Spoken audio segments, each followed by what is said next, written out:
Welcome to the HallH.com show, where we will connect and engage with some of our favorite pop culture and comic book artists, writers, and other creatives. And now on to the show with your hosts, Aaron Nabus, that's me, and my brother from another mother, Alex Benedicto. On this episode of the HallH.com show, we are joined by Kid Comics owner and creator of the comic book, The Power Knights, Keithan Jones. We first met him at this year's San Diego Comic-Con, where he was gracious enough to be part of our first ever artist meet and greet, Artists Assemble SDCC, which took place at the Ocean Pacific Grill in downtown San Diego. I did a quick interview with him at SDCC, where we talked about his successful Kickstarter campaign for Power Knights number 2. On this episode, we talk about his next Kickstarter campaign for Power Knights number 3, and we also get to know him a little bit better. We record this at the Kamikaze comic book shop in Liberty Station. Thanks again, Robert, for letting us use your place to record the show. And it was next to the San Diego airport, so please excuse the planes in the background. I hope you enjoy our almost 2-hour-long conversation with Keithan, and make sure to buy one of his awesome Kid Comics shirts. Oh, and get your SDCC Fit workout in too. Enjoy, and thanks for tuning in. Peace. Cheers.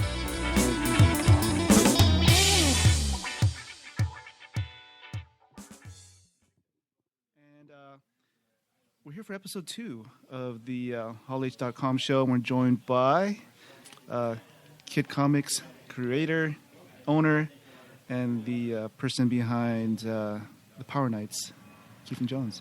What's up, everyone? I guess in our conversation today, we're going to try and delve into, what makes you tick, some of your influences, and learn how you have used your talent and hard work to bring your passion for comic books to life. You have an interesting story. I guess we can go right into it, about your first foray into making your first comic book back in 6th grade. 6th grade. Okay, that reminds me of a story. I remember... 6th grade was actually... that's a unique story. What was it? I think it was Christmas time.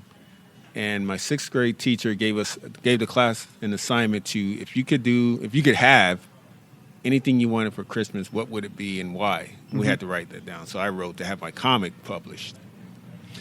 And it so happens that... And I didn't know she was going to do this, but she knew a local printer. Mm-hmm. So she approached me with the opportunity to actually make that happen. She was like, I read your little thesis. How do you feel about doing it, having your comic printed? And I was super excited. I'm like, a kid. I'm in 6th grade. It's my first time doing something like that. So what they ended up doing was, I think it was at lunchtime for about an hour, they would ship me off to this printing plant mm-hmm.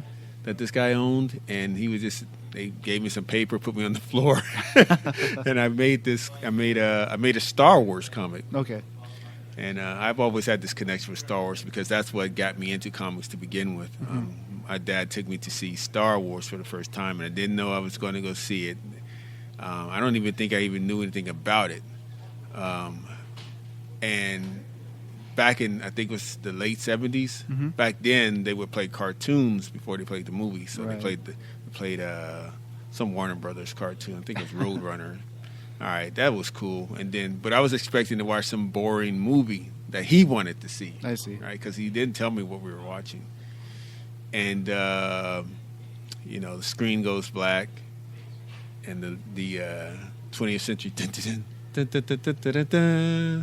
music comes up, right? Uh-huh. And everyone's seen Star Wars, so episode 4.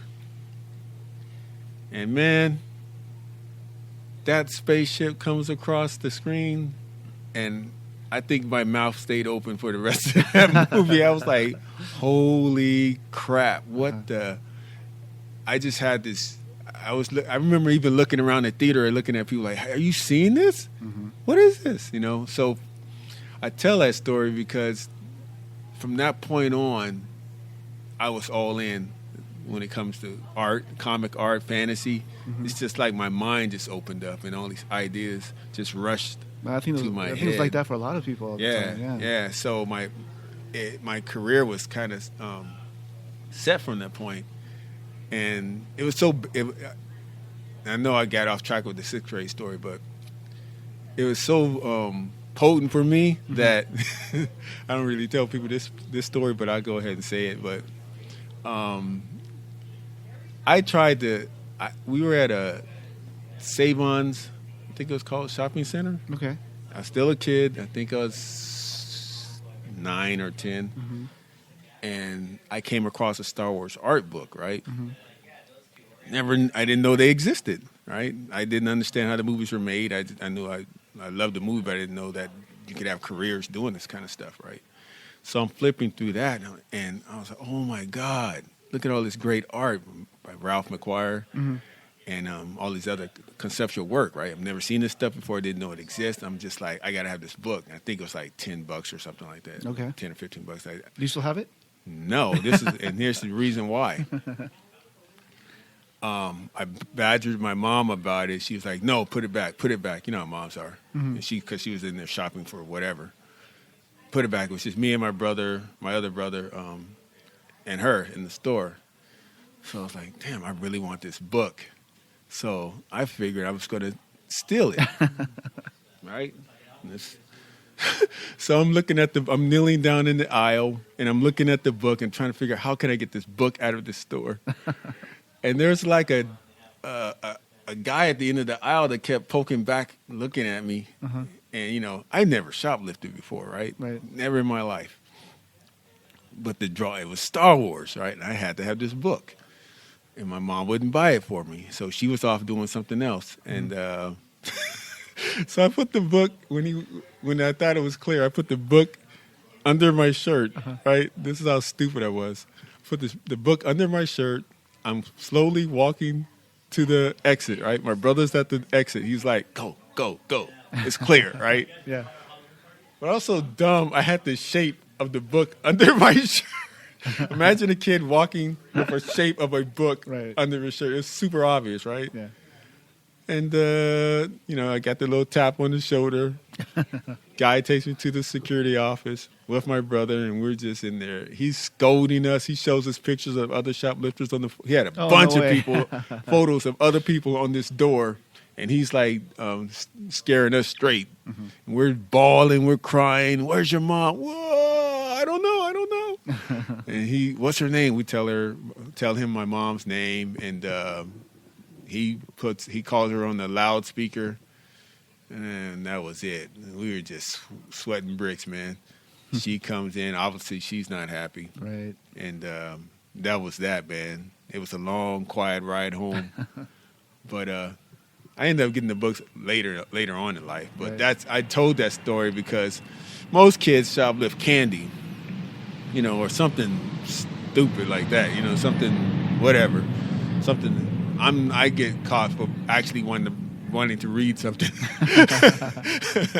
So that's my story. But going back to the sixth grade story, I did the book, right, and I had it printed, and they had the news, Channel 8 News come in and interview me in class while I passed out the copies to my classmates, and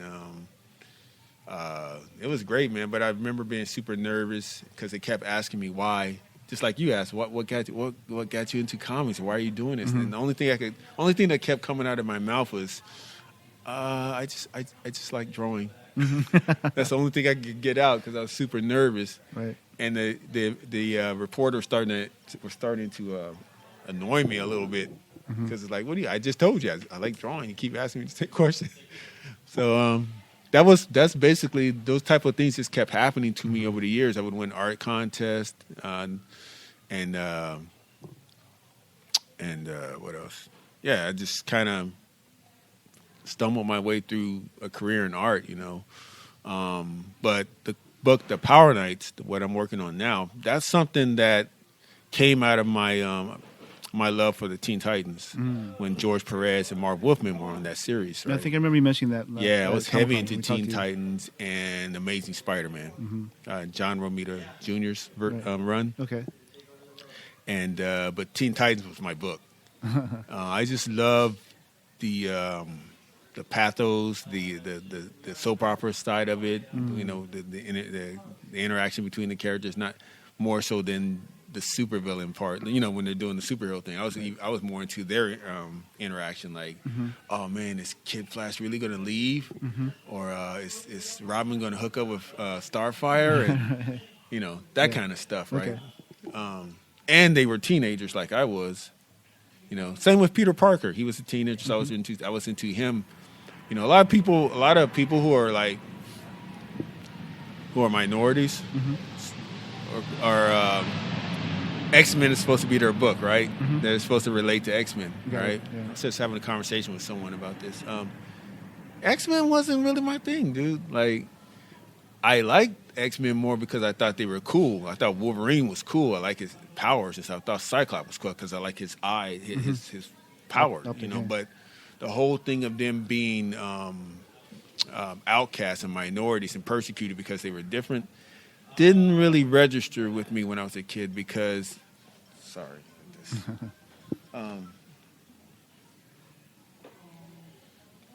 even though I'm black, I never grew up oppressed. When you're a kid, most kids, no matter what's going on around them, they're still in kid world. So they aren't really feeling the pressures or understanding the pressure of racism or systematic oppression and stuff like that, you know, because they're basically still living. Most kids, no matter what ethnic background they're from, basically live in the same world because they're protected, right? Other than, unfortunately, maybe kids that are living in the Middle East, and you know, I can't imagine what they go through on a daily basis. I'm sure their perspective on the world is a 360 or 180 from what your average kid's life is, you know, and it's going to sculpt them into who they become as adults. Right. But I'm sure there's still the kids there with creative visions and stuff like that. But I can't imagine what's going to come out of it. But I say that to say, with me, I was more of an Avengers type of kid, you know, because I'm an optimist. I'm into optimism. You know, I was heavy into the Superman movie, the original run, Richard Donner's. I felt like being Superman after I watched that movie because it was optimistic, you know, versus what's going on now with Man of Steel. Visually, it looks cool, but that Superman I don't recognize because he's not. It's not like the beacon of hope. Yeah, it doesn't feel. At least I know they're trying to say that, and I know they're trying to get to that, but it doesn't feel right to me. You understand? Plus, it doesn't feel like. It feels like they've taken the Clark Kent element out of the story, and to me, Clark Kent is the vehicle that the audience follows to get to. How do I put it? When he's Clark Kent, you kind of relate to him on a human scale because you're like, oh man, this guy's pushing him around because he thinks he's weak. He's some nerdy dude. And wait till he becomes Superman. But you as an audience member are a part of that journey. Like you feel like you're like, yeah, go get him, Superman. Avenge Clark Kent. You understand what I mean? Like you're living vicariously through him. You know, but this current Superman. I like the way it looks, but I don't like the way it feels. Well, I think a lot of the way it looks kind of like sort of determines how it feels. I mean, it's dark. Yeah. You know, that's going to determine the tone of the characters. Correct. So, yeah. I mean, I don't know if you watched the Supergirl series? I haven't had a chance. I saw some short clips on YouTube. Okay. Well, I think the Superman on there is pretty closer to what a Superman or Clark Kent. Oh, really? That maybe you might envision. Okay, cool. Yeah. So I think there needs to be Superman and Batman can't both be dark. Yeah, exactly. You know, there needs to be a contrast there, and I think that's where B versus S or whatever they call it, Batman versus Superman. I think that's where the movie fails a little. Like you need more of a contrast. I need to see these two guys learn from each other. They both can't be mad. Batman's. I mean, everyone knows Batman's story. His parents were killed, and so he's on this endless revenge. I don't know if it's revenge, but reckoning based on that, off of that event, you know, and he hasn't recovered, you know, and he can be extreme in his measures sometimes as far as bringing people to justice, right?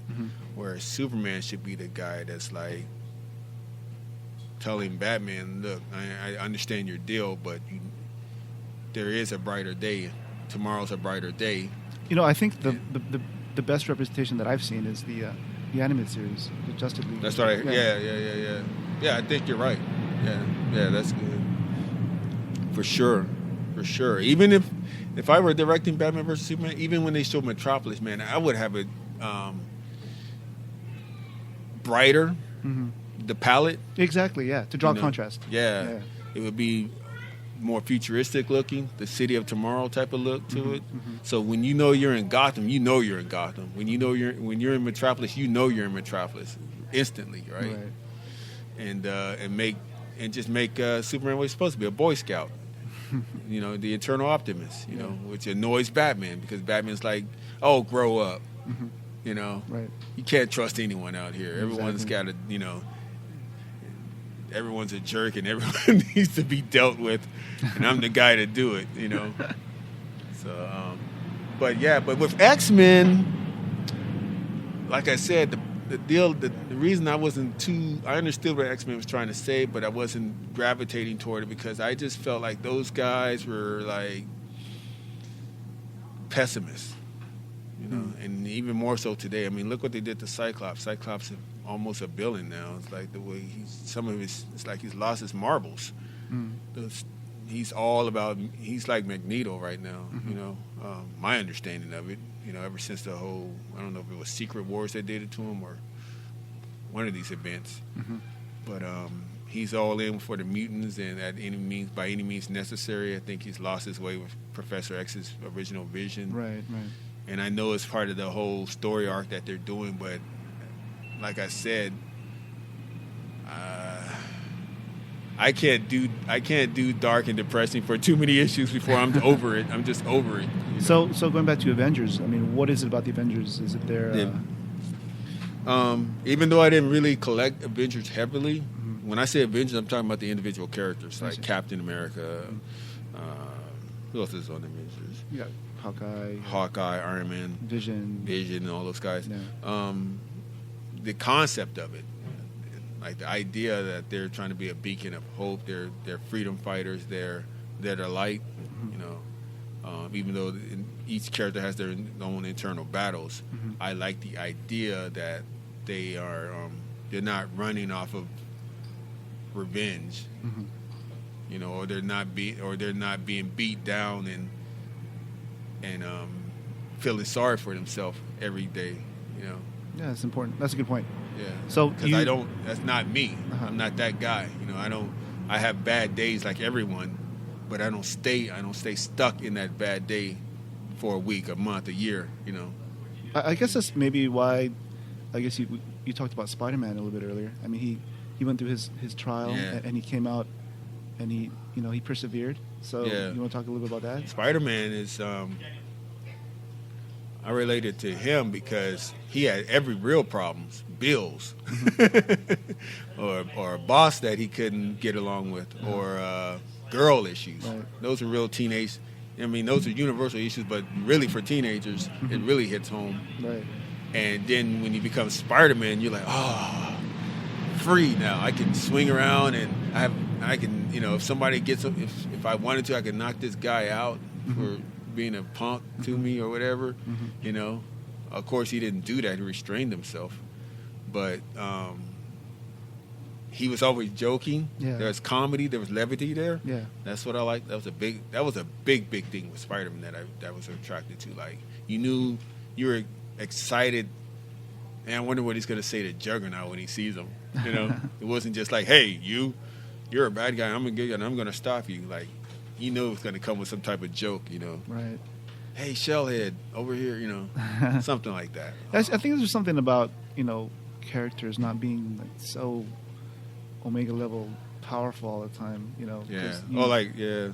Like people say Superman's super hard to write. I get it. because it's hard to put a villain up against him, right? Or, I mean, how do you put Superman in a bad situation? But this goes back to Man of Steel, right? It's a perfect scene, which I thought they screwed up. He let his dad get killed by the tornado or whatever it was. Yeah. And I was like, this is where you show that no matter how powerful Superman is, he can't save his dad's life. You don't do it through having the guy tell him not come save him from a hurricane or tornado. You have him have cancer or something. You understand what I mean? Yeah. Like, no matter what kind of power Superman has, you can't stop you couldn't have saved your loved one from dying from cancer. You know, that's like in real life. And that's a real life thing. You could be Bill Gates, right? Bill Gates is a billionaire, richest man in the world, but he can't stop cancer from taking the life of someone he loves or cares about, right? Got it, yeah. At least not yet. And that's how life is. There's always a catch. And so I think when you write someone like Superman, you have to you don't worry about creating a villain like Doomsday to tell his story. You create. I think Jim Lee might have hit on it with him and Jeff Loeb when they did Hush. I think it was Hush. No, it wasn't Hush. It was Jim Lee did a Superman run with someone. Was that Jeff Loeb also? I can't recall. Well, there was I vaguely remember, but I think he had Superman go to the Middle East and try to stop the wars by taking away the guns. Okay. The only thing they did was pick up rocks, and they continued on with what they had, and that's perfect. It's like Superman took all the guns, but he didn't really stop anything. And Superman had to wrestle with that conundrum, like, what do I do? Do I just try to stop every little skirmish that's in front of me, or do just accept that mankind is going to do what mankind's going to do, and I'll deal with the bigger stuff when it comes around, but I can't be everywhere at once. Right. Those are perfect Superman stories, Yeah. you know. And then have him rescue a cat, you know, every once in a while in the story. You know, I want to see that. You know, what he's, you know, because he like one thing Richard Donner did in the original Superman that I like is he saved Lois Lane from the helicopter, right? Yeah, I remember when she that was scene. falling out the building. He saved. And I think before he left, he told her statistically, flying is statistically still the safest right. way to travel. You know, that's Superman to me. Like, he would say something like that. Batman's not going to say something like that. Yeah. You know, Right. Batman's going to be like, what are you even doing out here? you know it's not safe out here. Get home or something Right. like that, you know. Yeah. But going back to the Power Knights, so knowing all of that stuff I just told you, that's what's going on in my mind when I write the Power Knights. You know, Okay. those elements I try to interject into the story. But we'll go into more Power Knights a little bit Yeah. later. I just want to ask you a few more questions Sure. before we get to that point. I guess when we met you at San Diego Comic-Con this year, you were at Bobby Rubio's table. Bobby Rubio is a Pixar story artist, and he does Marvel. Shout out to cover Bobby. covers. Yeah. What's up, Bobby? I mean, could you tell us a little about your history together? Okay, that's interesting too. Okay, Bobby and I met in junior high, Bell Junior High here in San Diego, and the way we met was funny. At that point, before I met him, I had not really run into any other comic book artists or artists in general that were on my level, as far as skill level, and then people that said they could draw. It was always some guy that thought he could draw, but he really couldn't. Because he traced something, so he thought he could draw. It's like, dude, you traced that. That's not drawing. Anyone could do that. So somebody came up to me. I think it was Arvin Budamo. It was Arvin. Arvin's like, yo, there's this kid named Bobby Rubio that can draw just as good as you. Okay. And I'm like, yeah, right. Right? Well, okay, he wants to meet you. I don't know if he someone set it up to meet him in the library. Okay. At lunchtime. Showdown. It's a showdown, exactly. Showdown at high noon. And I'm going there not expecting to see much of anything. And I go to the library, and I think I came up behind. I saw him over there drawing or something. I came up behind him. Yeah, he's over there, right? and I see what he's drawing, and my heart skipped a beat, like, oh, like, oh snap. Uh-huh. I don't know if we can curse on this podcast, but in my mind I was like, yo, this guy's good. Like, right. This guy's really good. Uh-huh. So we struck up a friendship from there, but it was a competitive friendship. It was one of those, I got to bring something better to school tomorrow, Uh-huh. and he would bring something better to school the day after that. So we would ping pong back and forth, trying to one up each other, Uh-huh. for, all the way up into high school. Okay. But it was amicable. I would just walk half an hour to his house in the heat, in the summertime, to go see what he was doing, and we sit there, and we were both into the same things. We were both super huge Teen Titan fans. Okay. We were both big Macross fans from Robotech. Mm-hmm. And we collected the same stuff. We liked the same stuff. And we would just bounce ideas off each other, and we tried to do crossovers with our characters. Okay. Doing our little homemade comics. We were so into trying to make realistic comics, we didn't even understand how they were printed. All we knew was that if you look close, there's little dots, which was the printing dots at the time, right? Yeah. So I thought that would make, if I could get those dots, my books would even look more realistic. So I would find some pattern, something with that pattern, and I would color with my crayons. I would color the books that way to get that little dot pattern, not understanding that's just from the machine. Yeah. And we would measure the size of the real comics and try to get that down, the way it folded with the staples, all of that stuff. You know how kids think, like you tear stuff apart to see how it works. Yeah. We did the same thing with comics. We didn't really understand how printing worked. So we just worked with what we had. We started out with crayons and school paper and it's a staple, right?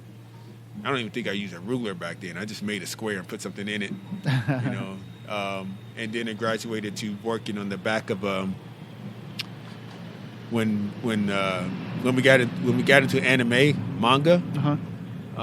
We noticed, or watching Robotech, we noticed the color pattern was different. The way they did their colors, they did what I call a 3-tier. They were the base color, the shadow, and the mid-tone. Okay. So I wanted that color technique, and it was slick, right? They would have light glows and stuff like that going on. But this was before Photoshop, mind you. So how do I get that effect? So we could do it with markers. So Bobby and I started doing our comics on the back of comic book backing boards, because there was a rough side and there was a slick side, and we worked on the slick side because the markers would pop better on that side. They wouldn't sink in as much, and we can get that slick look. So we started incorporating Japanese art, manga, into our American style. Got it. So we were heavy into people like George Perez, Frank Frazetta, Frank Miller, Arthur Adams. He was heavy into. I remember Bobby was a big John Byrne fan. He introduced me to John Byrne. I remember John Byrne stuff. Yeah. Yeah. And Walt Simonson, maybe. Walt Simonson. Yeah. Loved Walt Simonson. Still love Walt Simonson. Who else was he? Bill Sienkiewicz. I think I say his name. I think so. Yeah. Sienkiewicz. He did the Electra series with Frank Miller. Right. And New Mutants. So we would get. I think comics came out every Friday, and we would both go to the comic shop on. I think it was Plaza Boulevard. Yeah. What was it called? Comic Castle. Yeah, Comic Castle, man. I lived way near Moore, so that was a journey for me. I didn't care. So it took me like almost an hour to get there. Walking in the heat in the summertime. You had those 3-month summers back in the day. Yeah, I remember. That's what we did every Friday. We'd go there, and that was when. And this is what I really. One of the reasons I created Kid Comics, and the kid in you never dies is the slogan, right? Right. When I come into a comic shop now, I rarely see kids. I rarely anymore in the comic shops, if any. I don't see teenagers like we did back in the day. They're busy playing video games now. And I'm like, man, how do I bring those kids or that demographic back into comics, reading comics, Because they're still into the same material. Subject matter is still the same. When they're playing video games, it's still like high fantasy stuff. They're still into it. It's just the medium that they're into is different now. Yeah. And usually when they collect comics, it's manga. Oh yeah. You know what I mean? Right. So what's going on with the American comics? Why is it more adults than kids these days? And I think it's a combination of things. I think the stories are definitely more mature. Mm-hmm. You know, some of these stories are either very mature or adult. You know, and then it's weird because they're watching the movies. You know, everyone's watching movies. Even people who don't collect comics are watching these movies. Right. So there's this disconnect going on. Like they're watching the movies, but it's not necessarily translating To more comic sales. to comic stores and comic books. You know, so is that just I guess because? unless you were heavily invested it as a kid or something like that, and you're kind of going back. Yeah, that's what I mean. Like the people who are coming in now are people our age who were collecting it when they were kids. We're a built-in audience. Mm-hmm. But you have to expand or you're going to die eventually, right? So that's what I rack my brain with when I'm doing kid comics. I'm like, how do I make it? I want to connect to today's youth and still do comics because that's what I love to do. But how do we get them involved in reading these books again? You know, I guess this would be a good segue to going over the Power Knights. You've already done issue 1 and issue 2. We went over a little bit of those at San Diego Comic-Con this year, and maybe you can tell us a little bit about it. It deals with two brothers, Davian Watson and Kendall Watson. It's a pretty interesting story, how it starts. Maybe you can go into that a little bit.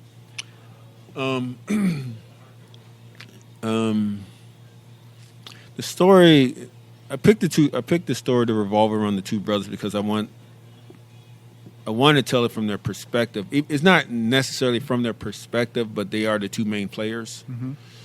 And the events that are happening around them, the cosmic events that are happening around them affects their relationship. It kind of tears them apart. Right. Davian Watson is the older brother. Kendall Watson is the younger brother. Kendall is... I'm going to set it up where the listeners understand what's going on. Imagine two brothers who were living with their father, right? The mother's gone. She passed away when they were very young. But their father was in their life, all right? Eventually, he has health issues that takes him away from them, right? Right. The older brother takes custody. Davian takes custody of Kendall.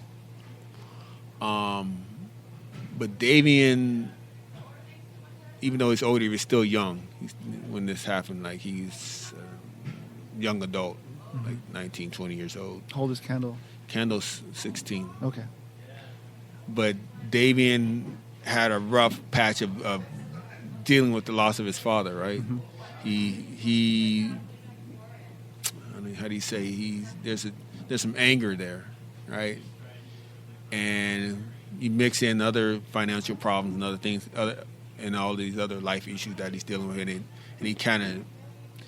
he gets involved with the wrong people, the wrong crowd, kind of like acting out, you know, and just out there being a hooligan, right? But he's still responsible for Davian, and, you know, because he made a promise to his father to take care of Davian. I mean, I'm sorry, take care of Kendall. Kendall, yeah. And when Davian's out there, and I base this on people that I've known in my life, young people tend to young people who are lost or searching for some identity usually gravitate to the strongest adult influence or image that they see in front of them. Right. And Davian runs into the chief villain of the story, right? Who is his name is Warseed, but most people know him like I don't know if you want to call it a secret identity because he's not hiding himself, but He's hiding Marcus, his Warseed identity. Yeah, his name is Marcus Crane, as far as his human name, and he's become sort of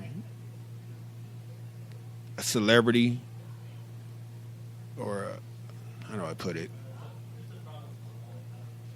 He's known for creating this miracle medicine, right? So he's sort of like on the auspices of being a philanthropist. Right. And but he's also a public speaker. Like he's kind of like, I'm trying to think of someone in real life that people. He's very influential, right? He's kind of like Bernie Sanders with a nefarious purpose behind his words. Okay. Right. He's got a lot of people believing in. He's preaching a new society. You know, through if you join me and follow my philosophy and my lifestyle, you can elevate yourself from this 9-to-5 mundane existence. Is that the thing where he calls it the merge? The merge, okay. Yeah. Exactly, the merge. But what the merge actually is what's going on behind the scene. He's taking these wayward people who join him, and his plan is, not to give away spoilers, but his plan is to basically, him and his scientists that he's hired are taking the technology that he's brought with him from his world, and they created this merge process where they take animals and they mix animal traits and abilities with humans. Like little chimeras. Yeah.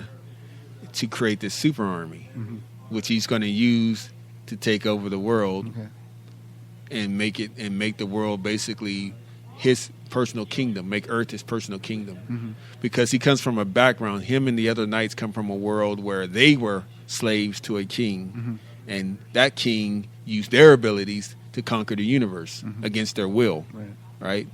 So all the Power Knights have post-traumatic syndrome. They remember everything they've done, all the people they've killed, all the worlds they've conquered, but they were powerless to stop it, right? Through and I'm not going to get into the spoilers, but no spoilers. Through mysterious circumstances, I'll say that, they end up on Earth, right? After they were sentenced to death for doing everything they did back in their universe. They end up on Earth. They wake up to a new life. They still remember everything they've done, but now they have the choice to use their powers on Earth for good or evil, right? What they decide to do is live a reclusive lifestyle. They're not going to do anything. We're just going to live in the shadows of mankind and go on about our lives. We're lucky to be alive. I don't know how we're alive, but we're alive. So let's just not ruffle any feathers and go on about our business. Warseed, Marcus Crane, a.k.a. Warseed, he's like, no. He decided, I don't want to fall under the influence of anyone else again. I don't want to be anyone's slave, so I'm going to ensure that my destiny is set by me, and I'm going to take over this world and use and control this world and protect my future, right? So he's kind of paranoid, right? It's kind of like Batman, except instead of just stopping people from doing bad, he's like, why stop it when I can control them and make them do whatever I want them to do? Right? This forces the other Power Knights, who are still living a reclusive lifestyle, they have to now make the choice. No, now we have to come out of the shadows to deal with him. Right? Now, let's get back to Davian and Candle. Davian and Candle obviously are regular humans. They get mixed up in this conflict. Like I said, Warseed originally brought Davian on to be his first human soldier. You see, he was going to be his number one. So he trained Davian in combat. He introduced him to high-tech weaponry and all these things. But Davian's under the impression that Warseed, he doesn't know that he's an alien or anything, but Davian's under the impression that Warseed is going to change the world for the better. This is going to be a change in philosophy. He's going to preach the gospel, you know. I guess you can sort of lean to a guy looking for guidance after his father.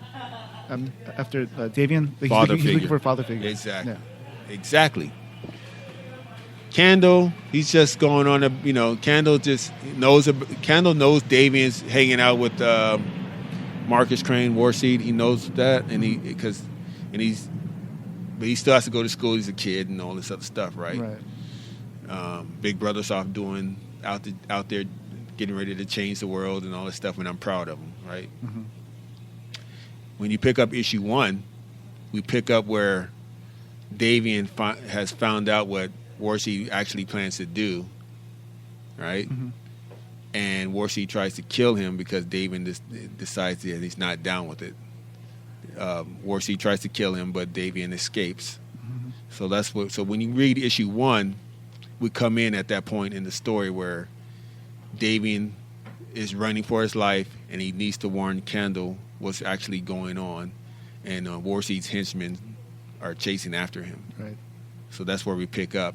Through the course of getting away from the henchmen, they are rescued by Dragonblaze, one of the Power Knights. Mm-hmm. And so through that meeting, we're introduced through Davian and Kendall meeting Dragonblaze, we are introduced to the rest of the Power Knights. Mm-hmm. So you have to read it to see how all this transpires. But can I mention off some of the characters, or is that? Hmm? Can I mention off? Oh Some yeah. So you got you mentioned Dragonblaze. I guess in the book he's part dragon and part engineer. Yeah. You have Blue Zara. Blue Zara. Oh, Blue, exactly. Yeah, Yep, Blue Zara. You list her as having celestial powers. Yep. She kind of reminds me. There's a little bar scene right there. She kind of reminds me of Jessica Jones a little bit. Oh yeah. Yeah. She's a tough chick. She's a tough chick. And you have Camouflage. You see the Master of Matter. Yeah. Princess Raxi, Mm-hmm. the Spirit Warrior. Mm-hmm. Like she's still a bit of a brat, right? Yeah. And she's also, and I can say this, it's not too big of a spoiler, but she is actually the daughter Of the king Oh, okay. that had them under his spell. Okay. So the rest of the knights kind of look at her sideways, like she's instrumental in. Without spoilers, she's a big key to why they were released from their spell. Oh, okay. Okay, Uh-huh. but they look at her as, we know what you did, but at the same time, why were you helping your father do all those atrocious things? Can we really trust you? What was she under the spell of her father? She says she was. Okay. All right. We'll leave it at You that. don't really know. And the father's name was King Sinaj? Sinaj. Sinaj, okay. Yeah. And I guess King Sinaj. it's the remaining characters, Metal Star, who's a space cop. Space cop. And then the final one is obviously Warseed. Warseed. He's the villain of this, the new villain. Right. And he says he's And those guys, Metal Star, Blue Zara, Camouflage, Princess Raxi, what else is on there? Dragonblaze. They did not know each other before they were formed. Before they became these dark knights for the king. They didn't know each other. They were from they are special talents from different worlds that he conquered. He didn't. He used them to conquer worlds, but Oh, yeah. they. If you read it in issue 2, it's explained how they were all. The king had called a meeting with all the different systems. Oh, and he used them to wipe them out. Yeah. And then in that meeting, stuff went down, and he took the they were representatives of their worlds basically, and he used a sorceress to mind control them to become his super army. Okay. So, and he used them to conquer the rest of the universe, including his daughter. He used all their special talents to do his bidding against their will.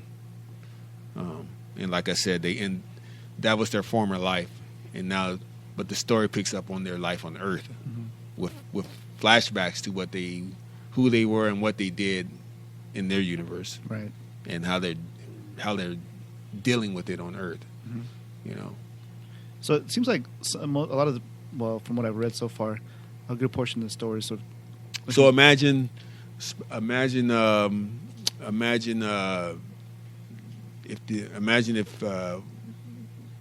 the United States went around collecting all the special forces from every other country, and built one super team, some super special force. It's the special forces of the special forces. Exactly. And those guys had all seen combat, and they're all dealing with what they did. They're all dealing with that. They still have their skill sets, but they have the baggage of all the missions still floating around in their head. That's what the Power Knights is, you know. And now they are brought together with the option of here's your mission if you choose to take it. So type of scenario. Yeah, in one of the scenes, it seems like one of them, like the princess and Blue Zara, haven't talked to each other in like 5 years. Yeah, Blue Zara really doesn't trust her. Okay. Yeah, she doesn't they don't get along too well, and because of trust issues. I see. Yeah, and Blue Zara, she has an attitude anyway. She's, like I said, she's kind of a rough rider. She's kind of like Wolverine, but she's also the most powerful one of them all. Like as far as physical power, she has, for instance, her main power is like one of her main powers is since she's celestial, she has to she can use gravity.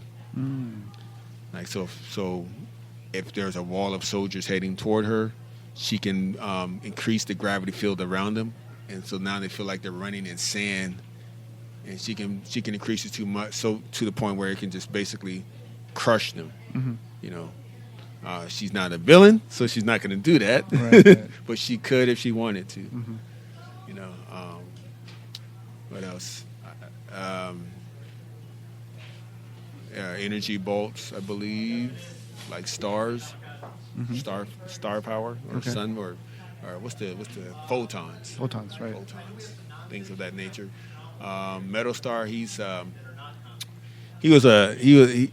space cop. He's like John McClane, right? Okay. Except in space. Right. You know, I kind of want to do an offshoot story of him one day. That'd be cool. Yeah, space cop, but he's a little guy. He's about the size. He's about maybe half the size of R2-D2. Whoa. Okay. I didn't notice that. Yeah. If you look, he's little. So does he have a little bit of a Napoleon complex? No, because I mean, he doesn't really care. He's kind of old.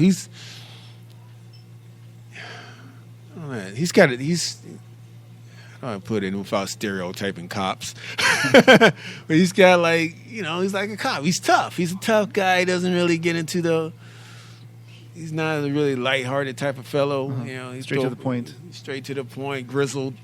You know, just a fact, man. You want him on your team. Yeah. You want him on your team, but he's no nonsense type of dude. Yeah. Old school. Old school, exactly. Yeah. Old school. You know, throw back some beers with you, or whatever. Right. So I would say him and Blue Zara they get along. They're drinking buddies. Exactly. Yeah. He and Wolverine would get along. Right. You know, except I think he wouldn't do some of the stuff Wolverine would do. Like he's still a police officer. You know, even though he's a space cop, he still has there's certain oaths he's taken that he's serious about. You know, so he believes in justice. No matter who he has to take down, he believes in justice. So it really messes with him what happened, you know, and he doesn't like to speak on it. I see.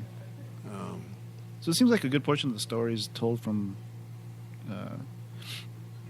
But it's a lot of characters to balance, so I chose to focus on Candle. Right. Well, I was going to ask you about Candle. Yeah. Is he a little bit of a personification of yourself, maybe? That's a good question. You stumped me there. Kendall like myself. Well, Kendall's going to go through the way I got it written, he's going to develop into a more mature person. Right now, he's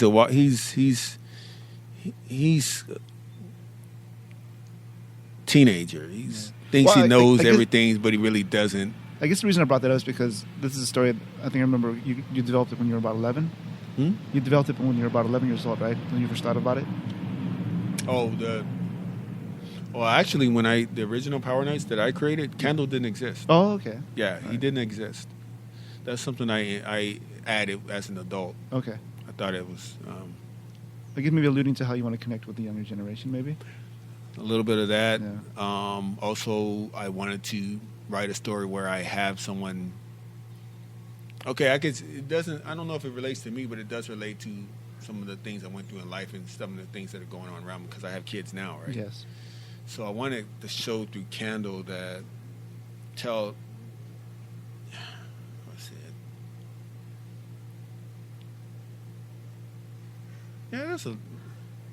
far as it relates to me, my brother and our relationship and stuff that we've gone through as far as not seeing eye to eye on how we approach life.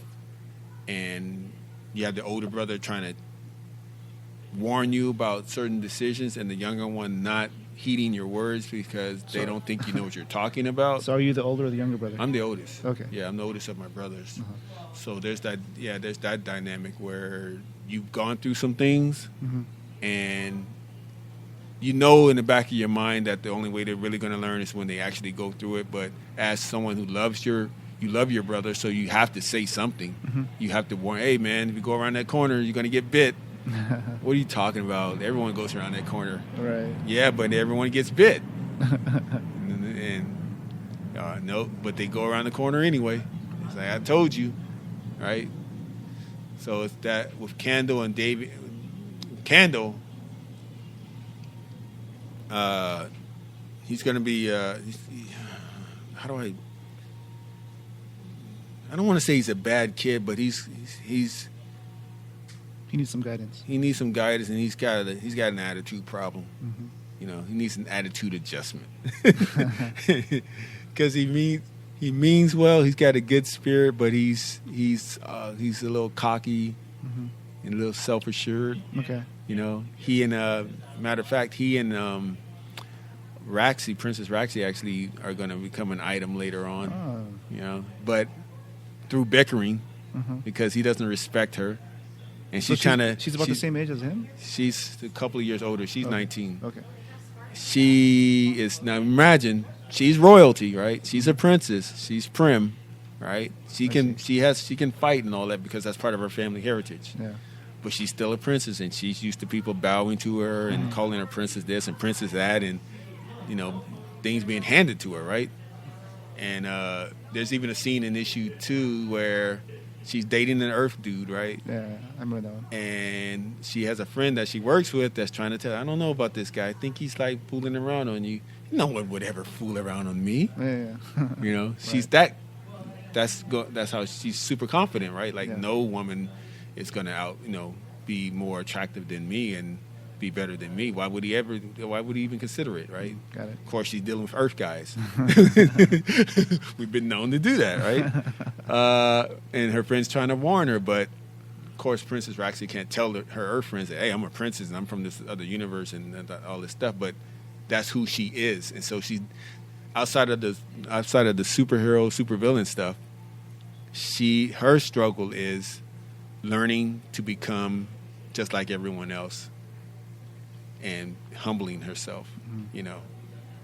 Now, as far as Candle's like, I don't care who you are, girl, Right.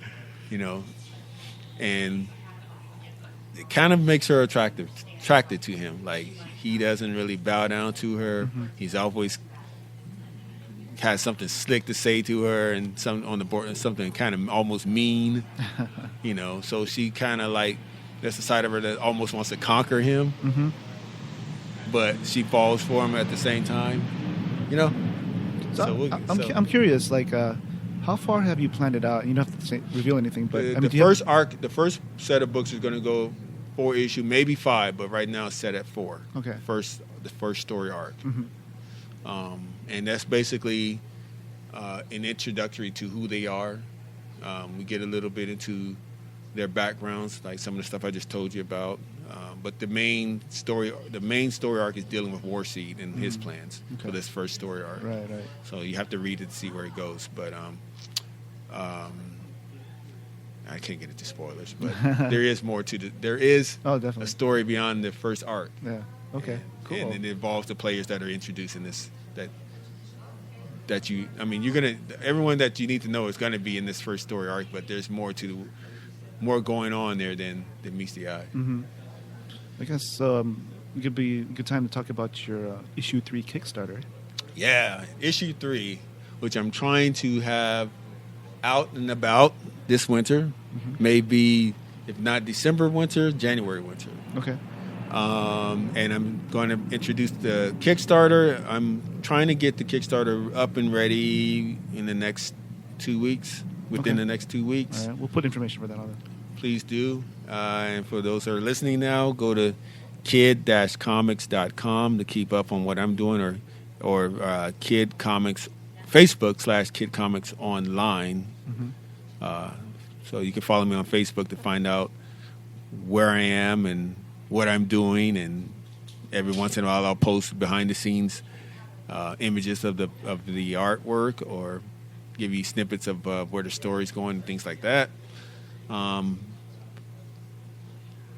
There's also the T-shirts, the Kid brand T-shirts, That's right. where it has the Kid logo on the front, and on the back it says "The Kid and You Never Dies." I love that. On the back side, yeah, That's awesome. I think the shirts are super cool. I hope, I think everyone should get one. Yeah. I think they're really cool, and I always tell people, if you wear one of those shirts, good things happen to you. Because when I wear them, something happens.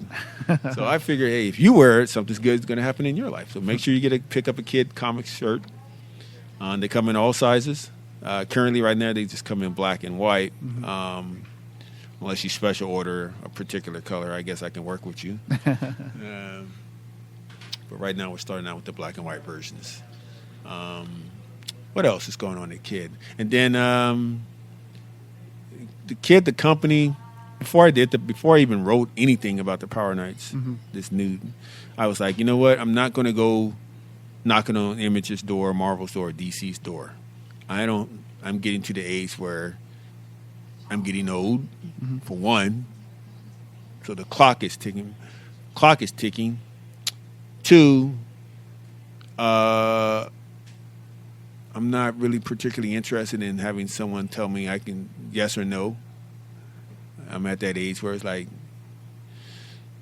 I can start my own print publishing brand and put out my own books, give green light my own projects, Right. And that's exactly what I did. Yeah. Congratulations. Thank you. And I was doing that by myself for about almost a year until Chris Ward, who just kept emailing me and knocking on my door, saying, "Hey man, I really like what you do. I want to be a part of this. I want to be a part of this." All right, maybe. And I kept him at bay for maybe 2 or 3 months, and then he finally broke me down. Can you tell us a little bit about Chris Ward? Chris Ward is a writer. He goes by C.R. Ward, and he created a character called Vegas Baby. I think he has a novel. I don't know if I guess it's a novel. Yeah, there's a novel out there. I think you can get it off of Amazon. Okay. Vegas Baby. But he took that novel and he created a comic book version of it, of that same character, right? And that's before he met me. Okay.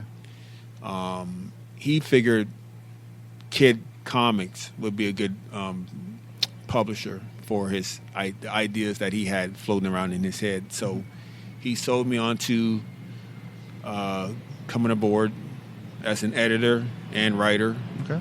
and bringing his book, his line of books under Kid. We hit it off. What else? And then he had a partner that he brought on.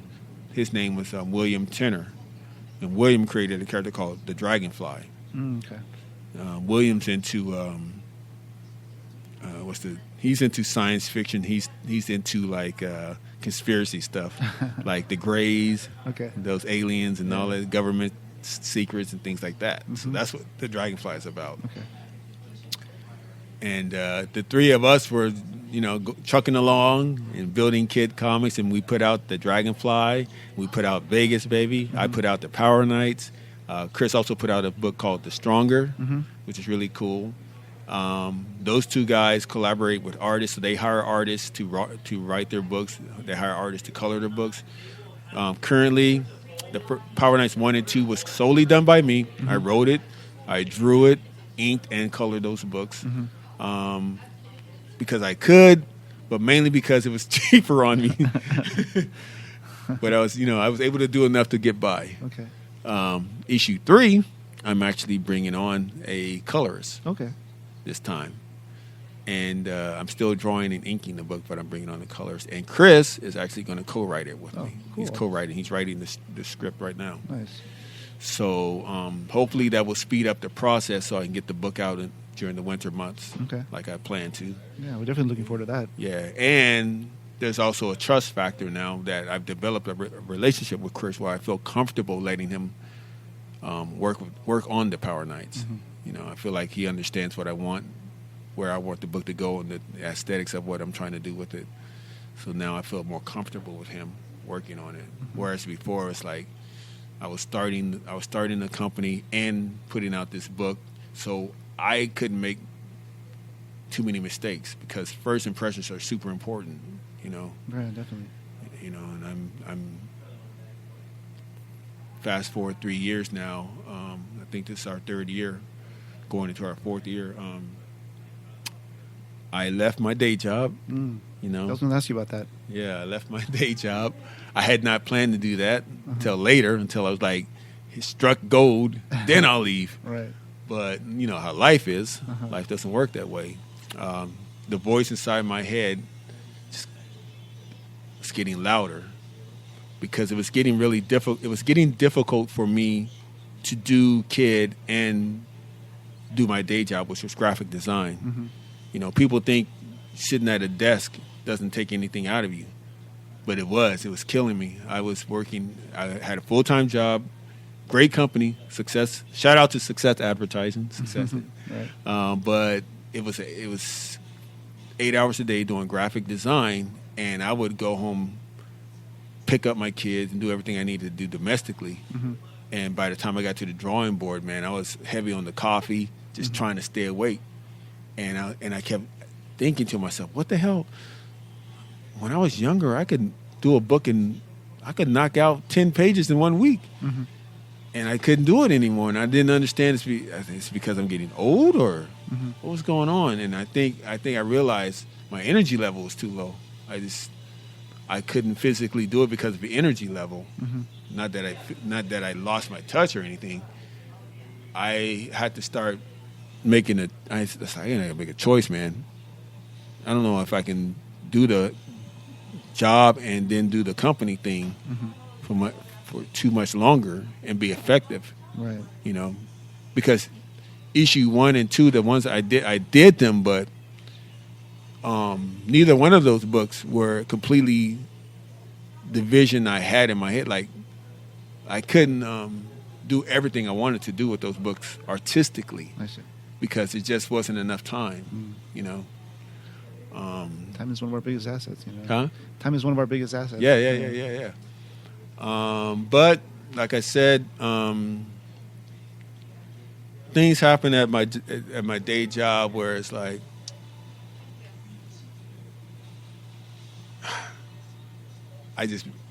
one day it's just like that voice just got loud enough where it's like time to go. Time to go. So I let them know my plans, and then it was amicable. That's good.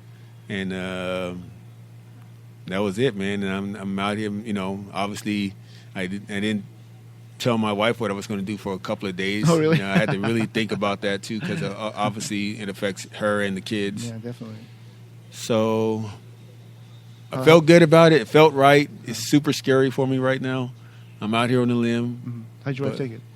About as good as I thought she would. Like she's supporting me, but cautiously supporting me. Like she wants it to work, obviously, but at the same time, she's thinking about the kids.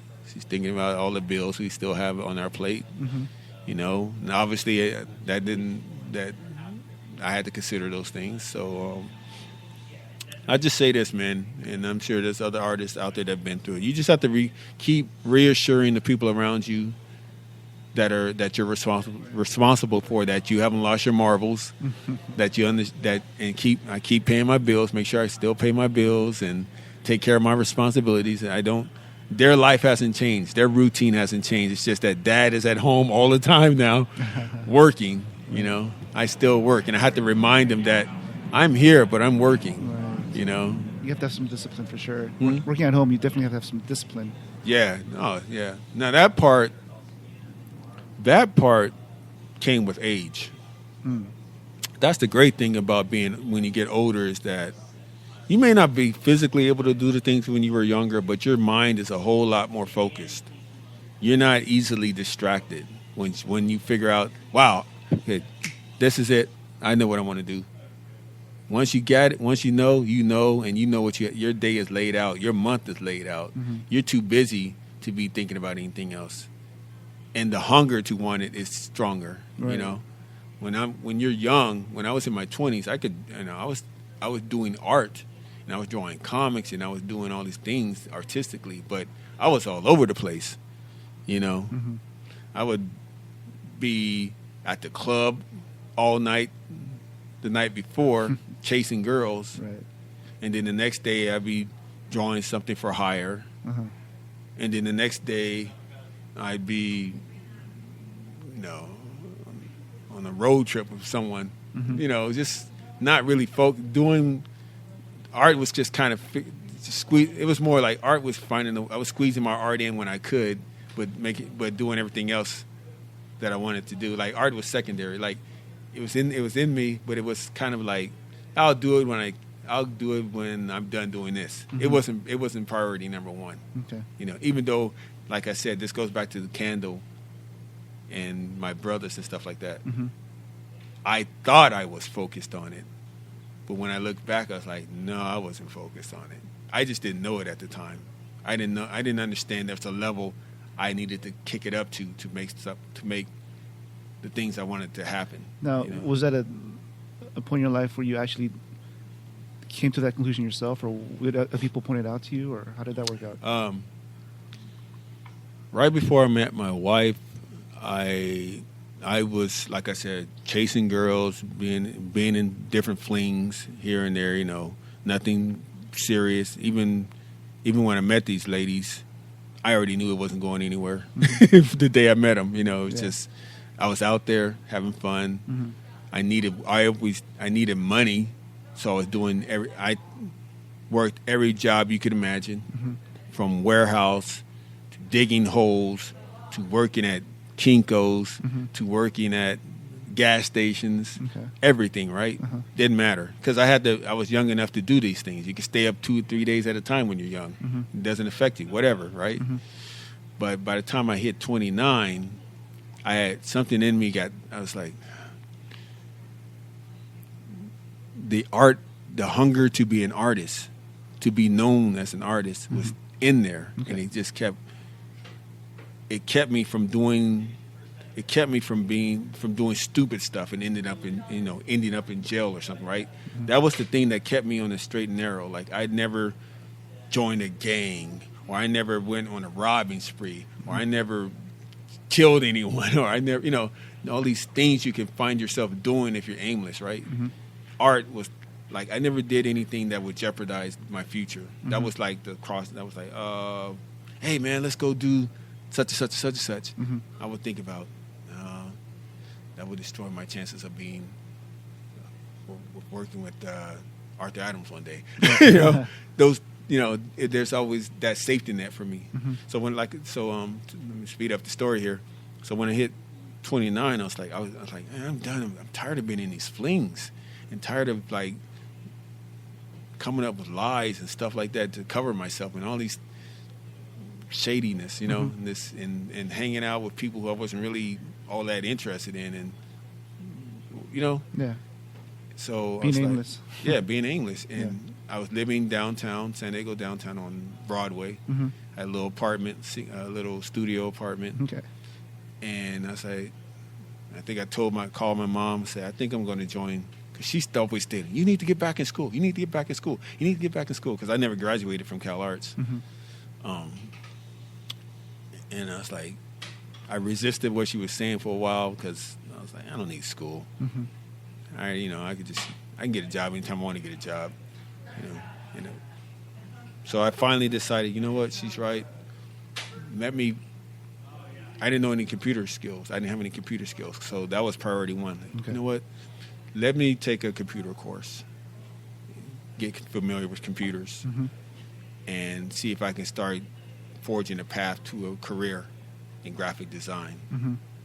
And from that moment on, man, it's been escalating to where I am now. I met my wife in that class. Oh. She's the girl that sat next to me. Okay. It wasn't love at first sight or anything. Yeah. She was a beautiful woman, but it wasn't love at first sight or anything, right? We just got along well. We graduated from the class. I told her, hey, if you ever want to find me, this is where I hang out, you know. And I hadn't seen her for a whole month went by and didn't see her. Thought that was it, right? And sure enough, she popped up out of the blue one day, and we just hit it off. You know, 2 years later, get married. A year later, we have a kid. Wow. You know. Okay. And now, what is it now? Don't let me mess this up. 17 years. Awesome. Okay, 17 years later, we're still together. We have 2 kids now, a boy and a girl. I started Kid Comics, and I'm just still on that path, man. The path of being independent. I want to get to the point where I can just wake up in the morning, hit the drawing board, support myself, doing what I love. Right. And that's the journey I'm on, and now it looks like I might end up being a teacher at Platt. Yeah, let's talk about that a little bit. I mean, I'm a graphic designer myself, and I can totally relate about, working the 9 to 5, sometimes 9 to midnight, and coming back and trying to work on your other projects and try to balance the two. I did see you tweet something about how you were at Platt College, which is my alma mater here in San Diego, and you talked to some of the students over there. Can you talk about that? It's pretty cool. Yeah, that. It was in the graphic design course where they teach Photoshop and Adobe Illustrator, and the teacher there, I forgot his last name. His name is Richard, and he used to be when I was going there, which was back in 2007 through 2008. He was just a teacher's assistant. Okay. Right?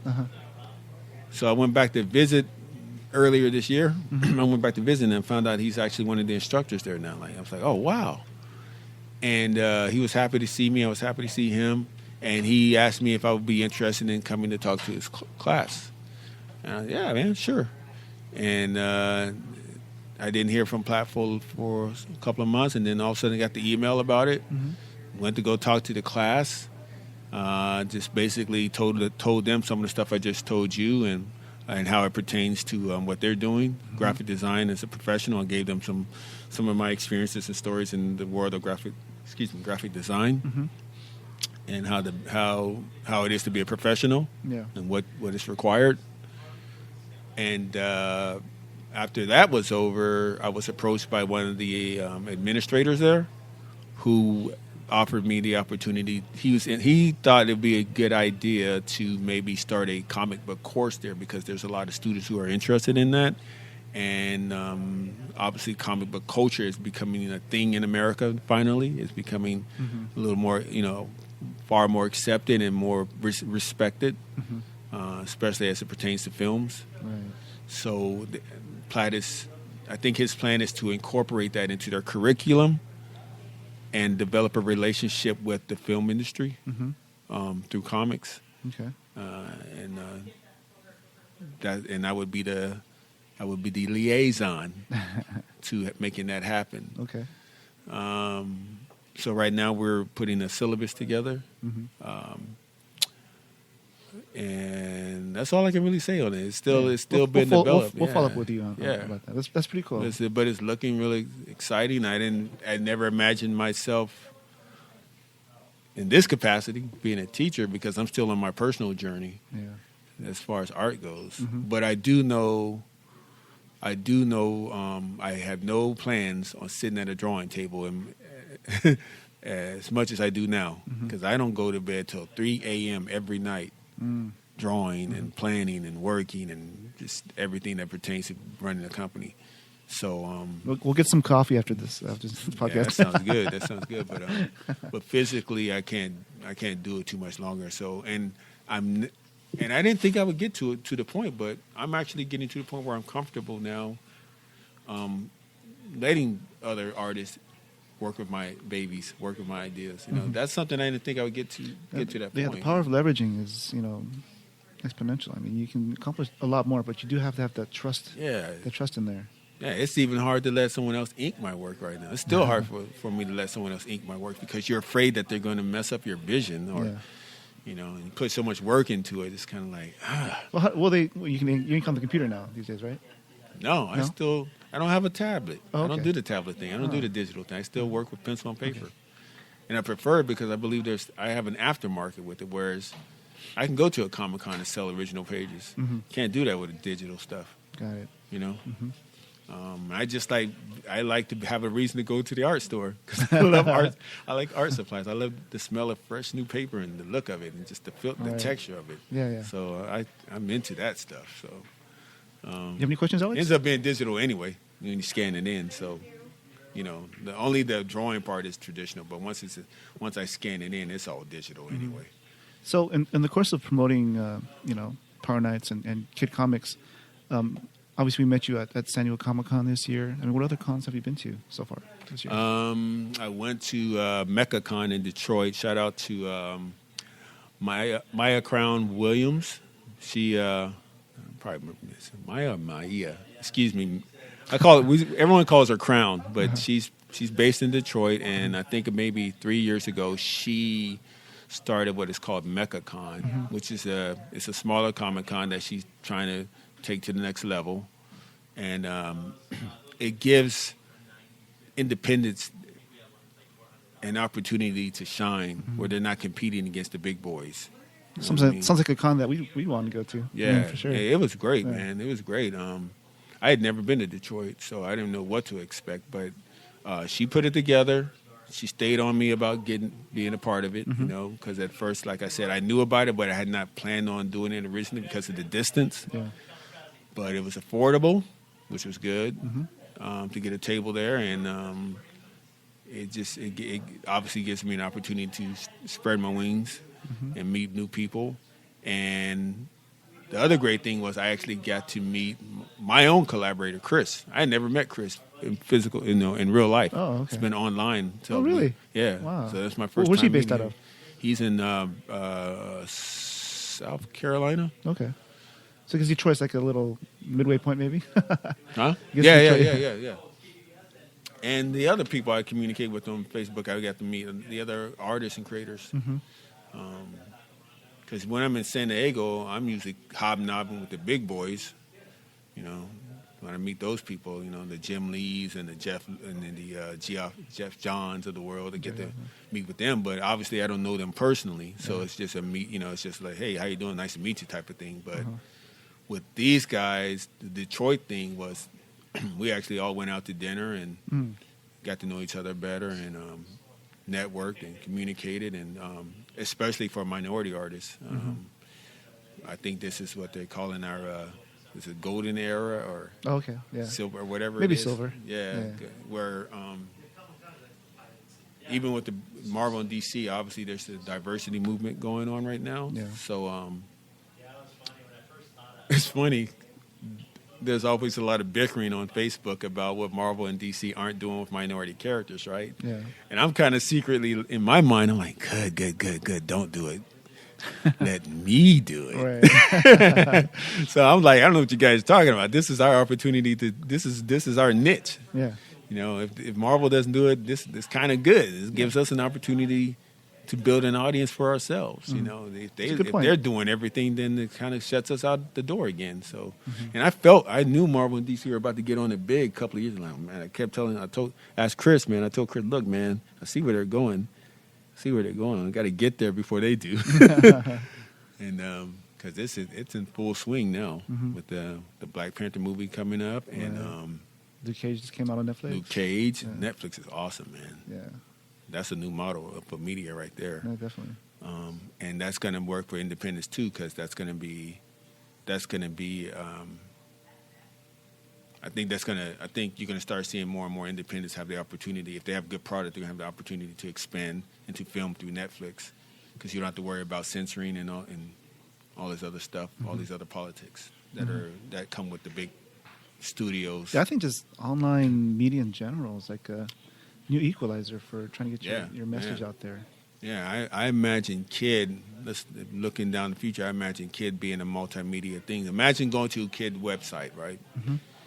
And not only can you buy comics there, but you can be a subscriber and watch lower budget films, but films based on some of these books that we're doing. Mm-hmm. You know? Yeah, I can totally see that. Purge is coming out. Purge is another book that's coming out with Roosevelt Pitt, right? Roosevelt had success early on back in the 90s, back in the Image heyday, right? Right. And he sold 1 million copies of Purge. And I don't know, because of politics, he stopped producing that book for years, right? Mm-hmm. And now he's come back.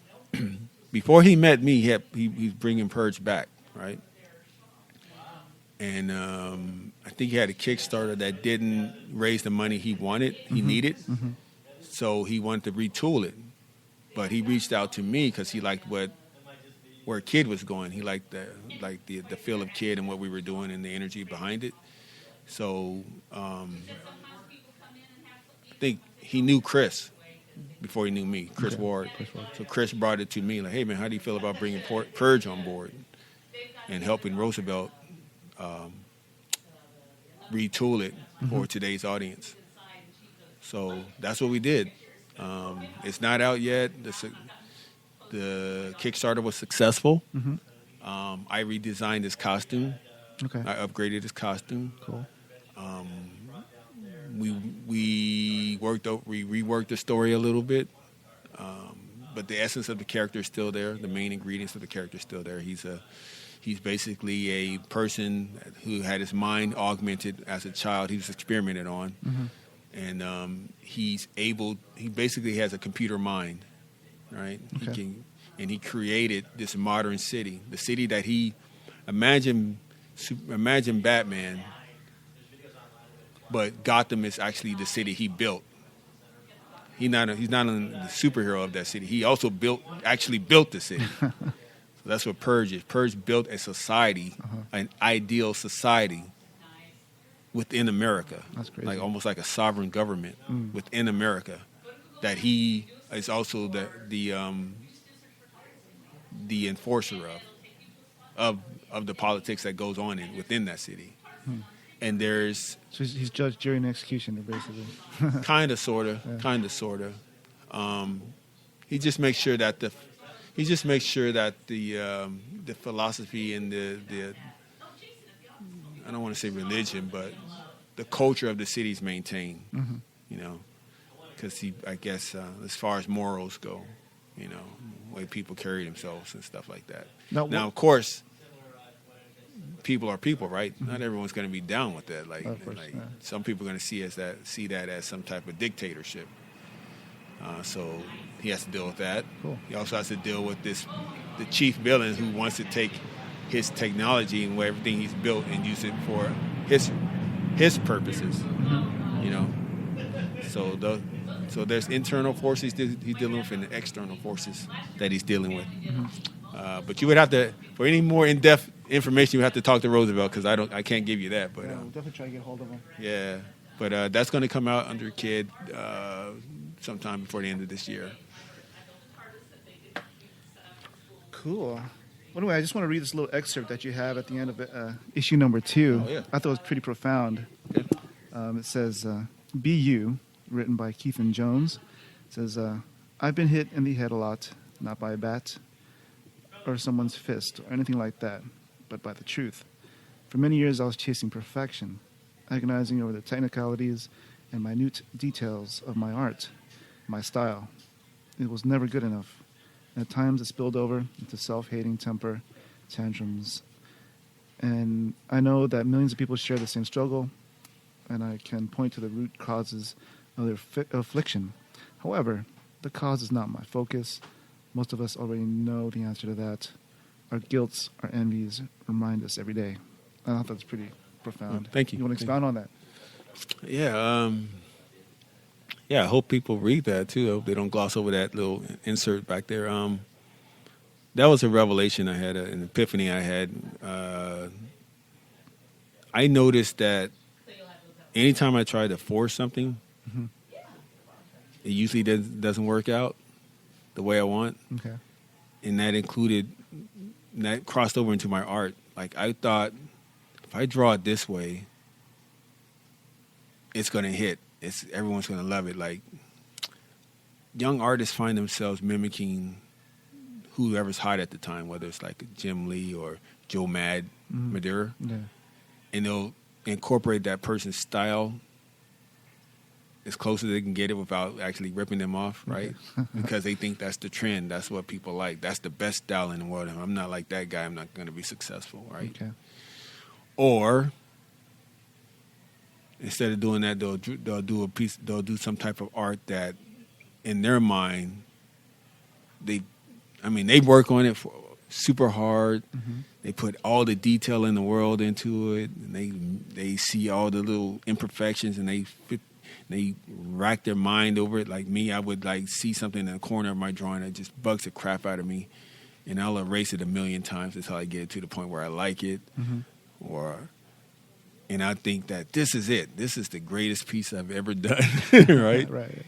And I'll put it out in the world and not get the response I thought I would get. Like, people are like, oh, that's pretty cool. Or, they don't react at all. And so you're thinking, what? What happened? You don't understand why no one's responding to it. And then you'll go and do something just on the whim. You just take maybe 5 minutes on it, right? And everybody in the world that sees it are salivating over it. They're like, this is awesome. You understand what I mean? Or that's the thing that what is this? I want to know more about this. Some little scribble that you did. Right. They're fascinated by it, right?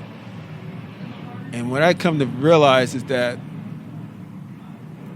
when you just be yourself, when you just let your natural flow come out, whether it's in your personality or your artwork or anything that you're doing, when you just stop thinking so hard and just do it, don't worry about perfecting it. Just do it. It works. Yeah. Life tends to work with you when you don't resist it. You understand what I mean? Like, if an opportunity arrives, like the school Platt, hey man, do you want to consider being one of our teachers here? I could have said, there might have been a time where I would have been like, no, I'm an artist, man. I'm not a teacher. I'm an artist. I got to do art. And now I'm like, let me see where this goes. I don't know where it's going, but let me see where it goes. And it may actually put me where I want to be. Right. You understand what I mean? Yeah, definitely. And this is where I try to teach my brothers, and people, younger people in general. It's like, listen when people are talking to you. Listen when things are happening to you. If you believe in God, that's how I believe. I believe in God. I don't particularly follow religion, but I believe in God. I believe in a higher power, right? Okay. And I feel that when things happen to me, that's when He's talking to you, right? The old saying, things happen for a reason. But a lot of people resist the messages, and that's why their life isn't working for them. Things aren't working for you because you keep not listening. You keep resisting what's in front of you. Like careers.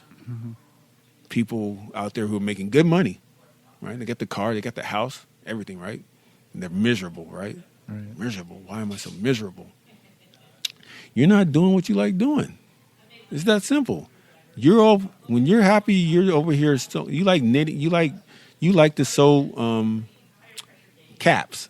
You like sewing cat. I see you doing it all the time. You're always over there sewing cat. Yeah, I like doing that. That makes me happy. Why don't you do it? Why don't you make a career out of it? Mm-hmm. Huh? Make a career. Nobody's ever gonna buy it. No one's gonna buy this stuff. Right. They sure won't if you don't put it out there. Mm-hmm. How can they buy something that's not there? So understand what I'm getting at? It's like, if you never give yourself a chance, you won't succeed or fail if you don't try. Yeah. You know? And I think if you do, you will succeed. But it has to be that thing, and this goes back to God and esoteric stuff, but I believe everyone is born with the keys to the car. Mm. Your talent is inherent, and you already have it. You either accept it or you don't accept it. And if you don't accept it, prepare to have some problems, and prepare to be a little miserable. Mm-hmm. Prepare to have problems. You understand me? And I'm not just talking about art. Anything. There's something that you do naturally better than anyone else. And it didn't take you a whole lot of training. You just, for some reason, can do it. Mm-hmm. Whether you're good at math, maybe you're the guy that should. Maybe you're the one that will figure out the equation to light speed. Right. You, not all of NASA's guys. They're smart, but maybe you're the one over here, the garbage guy, the guy that picks up the garbage. He has the secret to light speed, and he's always writing the equation at home. He's got a wall full of equations. He just does for fun. But he's not pursuing it because he doesn't believe in himself. He doesn't believe that anyone would pay attention to or take him serious. I think that's definitely. So that's where that BU came from. Yeah, I'm a big proponent of being self-aware. It's once you find out how you are, and you can double down on your strengths and just make stuff happen. Yeah, it's a real thing. The best example are comedians. Right? Mm-hmm. Comedians, like, how did you... They got to get up there and make people laugh. Yeah. Right? They got to get up there and be comfortable enough to sit up there and tell stories, and their timing is so excellent. They know when to make you laugh and when not to make you laugh. Mm-hmm. I mean... And they're good observers. Like, you ever watch, I was watching Russell Peters, a long time ago, and he just looks at people in the crowd, and then he'll just cater his thing to whatever's out there. Yep. And they're quick. They're And they're quick not because they're smarter than you or anything like that. That's what they are. They are what they are. That's their talent. Cats are cats, dogs are dogs, birds are birds. Mm-hmm. People are the same way. You're an architect. You're a race car driver. Look at Shaq. Where would Shaq do? What else would Shaq do in this world? He can barely fit in a normal car, right? Mm-hmm. He was destined to be himself, who he is. He was destined to be the center on some professional basketball team and dominate. Look at it, because he's not of normal size, right? Mm-hmm. So that means, what other professions does he look right doing? It makes total sense that he is who he is. Mm-hmm. You know what I mean? Yeah. Einstein was not a good student. Mm-hmm. They said, if I believe in his biography, he was like a C student or something like that. Mm-hmm. He was not a good student because his mind, he wasn't the kid that sits there and does homework like everybody else and has the teacher come grade it and all this other stuff. He was already he had the equations beyond whatever they were teaching at that school. They didn't have the capacity for his mind. Mm-hmm. This is at a young age. This wasn't him going to college learning this stuff. Right. It was already there. He just needed the vehicle. He just needed the vehicle to bring it out, in the circumstances to bring it out. Mm-hmm. You understand? That was his natural order in life. That's what I'm getting at. Even some of these, I'm heavy into hip hop. I'm really into hip hop. Like, some people look at hip hop and think it's just some beats, some noise, and somebody's rhyming over some noise, right? But when I listen to someone like a Jay-Z or a Nas, I'm like, holy, how did he started here, mm-hmm. And he ended up here in this story, and everything rhymes and connects. Just like Dr. Seuss. Like, how did you make all this stuff? It sounds like I'm reading a story, but at the same time, there's these little intricate rhyme schemes that are going on. Mm-hmm. That's not easy to do. Hell no. Right? Yeah. That's not easy to do. And they can get someone like those guys, those two rappers, they can get super complex. There was I forgot which album. Nas actually he rapped a story. He told a story backwards. He rhymed the story backwards. But it sounded like he was going forward. Right. Like you can understand the story perfectly clear, but if you really listen to it, he's telling him his story backwards. And it makes sense. You understand that how intricate and how your mind was like you just can't sit down and do something like that. Mm-hmm. You know? Yeah. Like this guy didn't go to school at all. Right. It's like that one rapper, Supernatural. You ever heard of him? Yeah. He's trying to break the record. Well, he had the record. Someone broke it for like rapping for speed. Just rapping for like. Length. 24 hours. Yeah. Rapping for 24 hours did? straight. I don't know if he broke it yet. I don't know. Yeah, we'll have to look that up. But he just off the top of his head. Had to be off the top of his head. Yeah. So he reads encyclopedia a lot. So. Oh. But still, there's a skill set for that. Definitely, there's a skill set for that. Not every. That's why people get paid. I mean, these people get paid the money that they get paid. You know, and it bothers me when people hate on these people, like on other people's talent. Like you just like athletes. Like you don't deserve X amount of money for catching a ball. Like, bro, you can't say that. That money's coming from. He's doing it to the level where he commands an audience, right? Yeah. The money comes from all of us because we're fascinated by the level of that level. Like, I can't do that. Like I can't do what Michael Jordan does. Mm-hmm. You know, what he did was so phenomenal. He's become a figure in our culture, right? Yeah, that's not someone putting a gun to our head and making us like him. It's just when you saw him do it, it was like when you saw Michael Jackson first do the moonwalk, the world went nuts.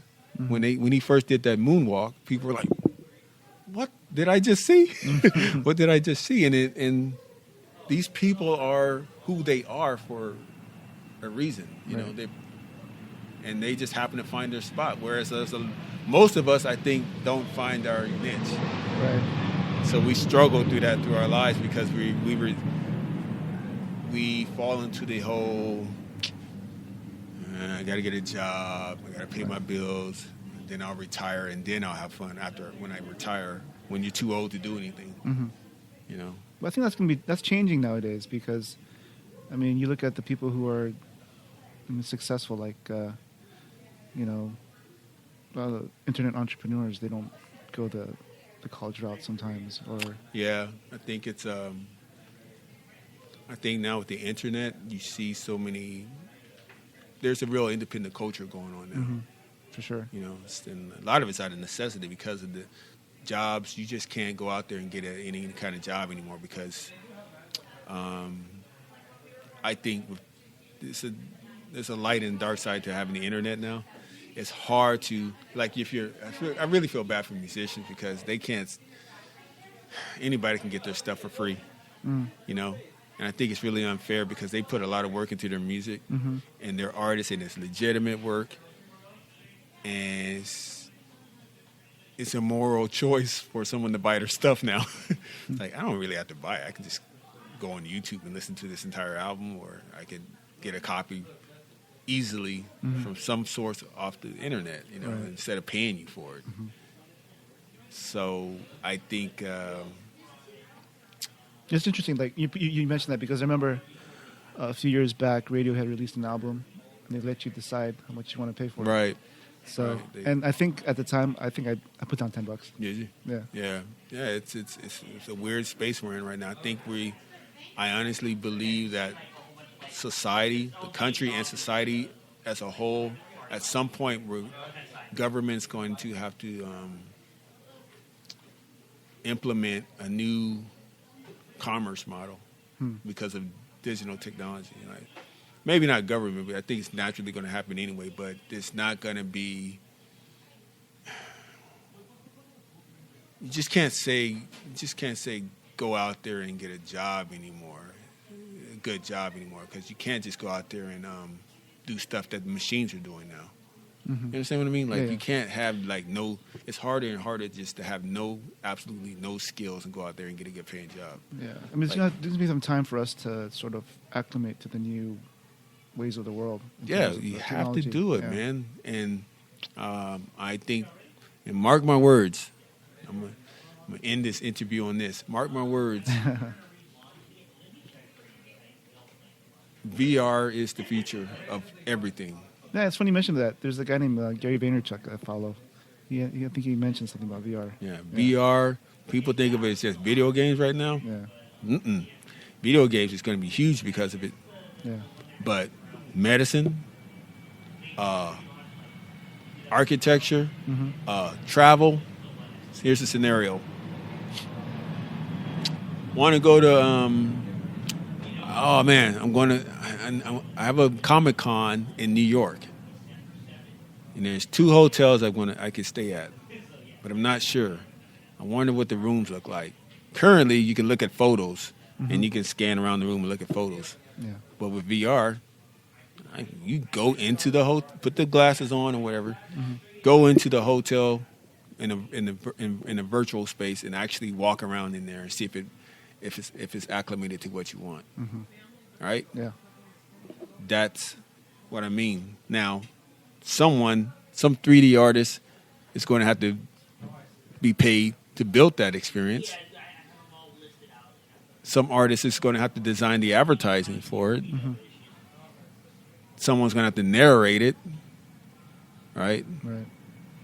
Some company is going to have to offer that type of service where they make those type of VR experiences. You understand what I mean? These are all brand new jobs. New industry. Yeah. Not just video games.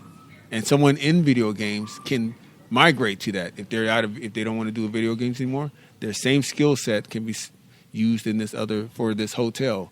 We need every one of our rooms done in the VR, acclimated for VR. Every one of them, and every one of our hotels. That's work. Right. You understand? Yeah. Hospital. You're in the waiting room.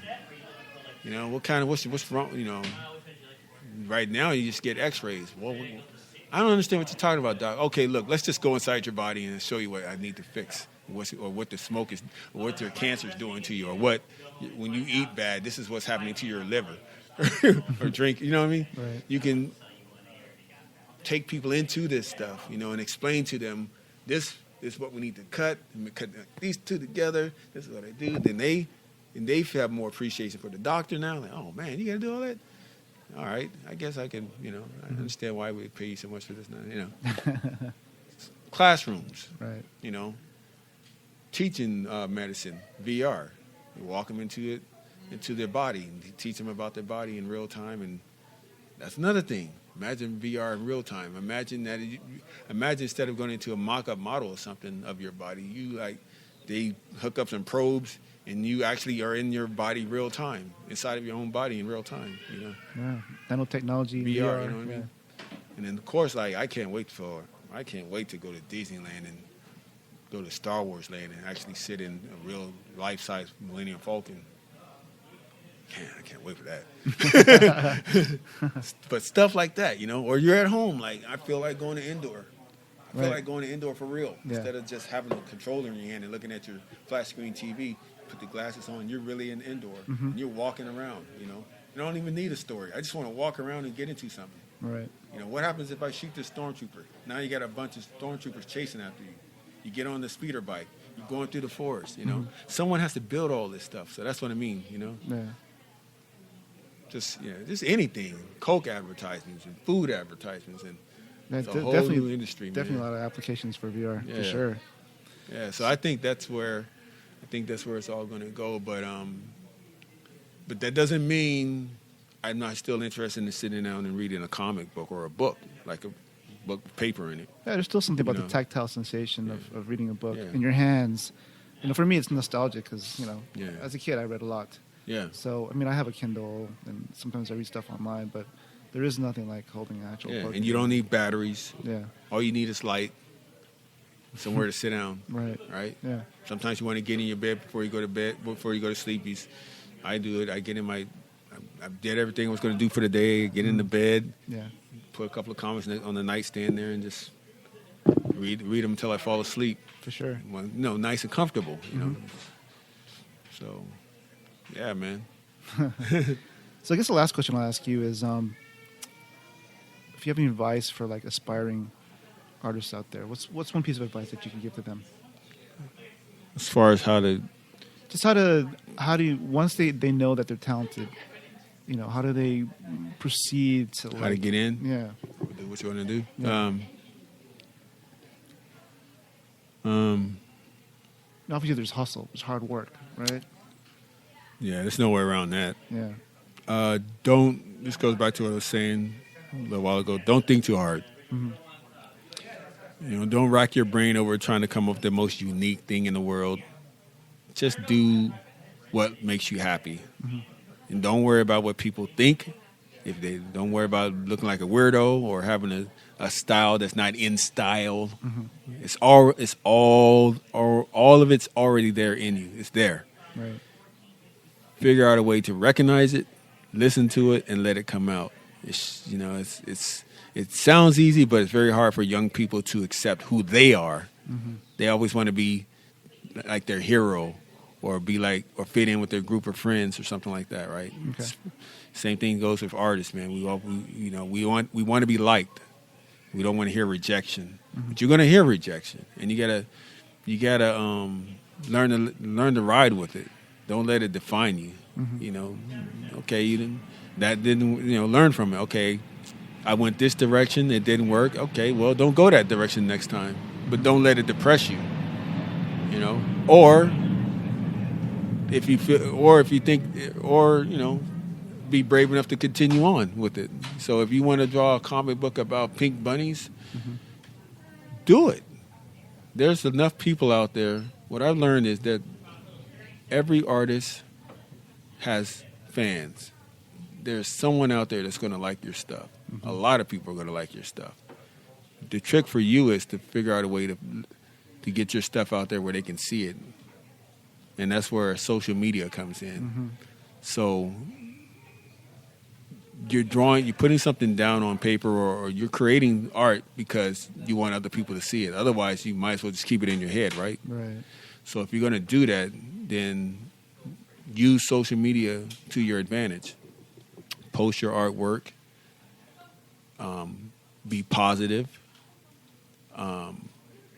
Continue to keep posting your stuff. Don't be worried if no one hits the like button or if no one's responded to it. It doesn't mean it's bad. Mm-hmm. It just means they haven't come across you yet, or you just need to. They just don't know you yet. Right. Just keep going. Just keep putting it out. Keep putting it out. Keep putting it out, and keep getting better. Keep working on your craft. Listen to what your elders are trying to tell you. Doesn't mean you have to be like them. Right. But at least listen to what they're trying to explain to you. Heed their advice. Learn your fundamentals. Learn. Don't hide behind style. Learn anatomy. Draw from real life. Okay. Learn perspective. Learn color. Learn your color theories and lights and lighting and shadows and stuff like that. Learn all that stuff. And interject all of those foundations into your style. Mm-hmm. But don't use your style as an excuse not to learn that stuff. Because the pros know. Mm-hmm. They know if you're BSing them with the... I can look at someone and can tell if they really know how to draw or not. Mm-hmm. And what I mean by that is, you take someone... One of the greatest artists ever is Bill Waterson. Yeah. He draws Calvin Hobbes. He's one of my favorite artists. Yeah, I love him too. One of my top 5 artists. Yeah. He draws cartooning. But that dude can draw. You could tell that guy could draw like Leonardo da Vinci if he wanted to. He has that skill level. It's like Picasso. You see his traditional stuff. It's awesome. Yeah. In addition to his cubism, Exactly. Yeah. They can do it. Yeah. Don't let the weirdness fool you. Yeah. But them being able to do that stuff, the traditional straight stuff allows them to experiment and gives their experimental work weight. Right. And for young or new artists coming into the game, you're not going to fool the professionals by shortcuts. They can see it. As soon as they see it, they know what you did, and they know what you're trying to hide. Some people try to hide hands because they can't draw hands. Some people try to hide feet because they can't draw feet. Yeah. Don't run from it, especially if you're young. You have plenty of time to learn this stuff. And like hands are still difficult for me. But I can do them a whole lot easier than I used to, because I would get my anatomy books out or look at my own hand and I'll take a day out and just draw realistically as possible, real hands from different angles, over and over and over and over. And then I would go back and do my comic book work, and then what I've been practicing finds its way into your stylized work. Got it. But you have to develop a rhythm to get it in there. You just can't do it one day and not do it for another year or two. You got to get it in you. It's like working out, going to the gym. The first week is hell, but once you get past that first week, you're good to go. That's my main advice. My main advice is A, be confident in who you are. 2, be confident in your ideas. 3, have the work ethic to execute those ideas. That's important. Right? Some days you can't go to the party. Some days you have to sit down and meet your deadline and do what you said you were going to do. Like, especially if you get into freelance work, which I did a lot of. Right. And I still do. If you tell your client that you're going to have something done by a certain date, have it done. Exactly. If you tell them that you can draw a house, and then you find out you can't draw a house, that's not good either. Don't just do what you say. Do what you say you can do, and do it in a timely manner, so that when these people talk about you to someone else, it's in a positive light versus a negative light. Right. That's how you get another client. If you were an asshole, then your reputation is going to precede you, and it's going to overshadow your skill set. No one wants to work with an asshole, right? So that's. Well, thank you for the sound advice, and I really appreciate the interview for our podcast. Where can people find you online? People can find me on Twitter at Kid Comics K. Let me get my business card out because my memory is horrible. Make sure I get this right. Also, 2 years ago, I finally got to the point where I have to start Wearing using glasses? reading glasses.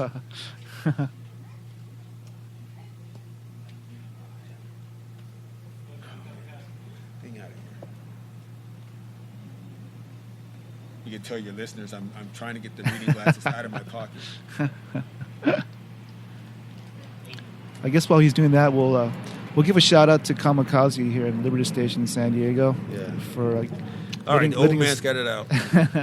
All right, so I can be reached at Twitter at twitter.com/KidComicsKJ and Facebook Kid Comics Online. Cool. Yeah, we'll add that information in the notes. I'm on Instagram. What's my Instagram tag? Is it Can you pick it up, Alex? Kid? I want to KidCom, I believe.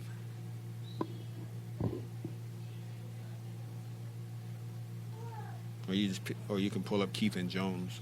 It should pop up on Instagram also. KJ KidCom on Instagram. Yeah. KJ KidCom Instagram. That's right. Awesome. So, yeah, I'm always posting something on there every other day pertaining to what I'm doing with the Power Nights and Kid Comics as the company. We're doing some exciting things, man. We're trying to make some noise in the independent world and maybe, hopefully, one day be one of the big boys. And with the main difference being that I want to allow artists to come to my company and express themselves freely. Still fit within our culture, and I don't do like porn or anything like that. Right. Or stuff that's just going back to VR or hate. Yeah. That's another industry, right? Yeah, but I try to stay away from hate propaganda, explicit material like that. I don't get into that. There's more positive vibe. Yeah, but at the same time, I don't want to hinder and censor my artists. You guys do what you want to do, but at the same time, be tasteful about it. Got it. I am, like I said, I'm about unity. I'm about positivity, and that's it, man. And make sure you guys go out there and cop one of those shirts, man. Yep. Get the shirt. The We'll shirts are magic. I'm trying to tell you. We'll rep those. It's like having a winning lotto ticket. All right, the shirts are $20 each. No matter what size you get, it's $20 a pop. And I promise you, it'll bring you good luck in Vegas. All right, brother. Thank you very much. Man. Thank you. That's awesome, man. Peace. All right.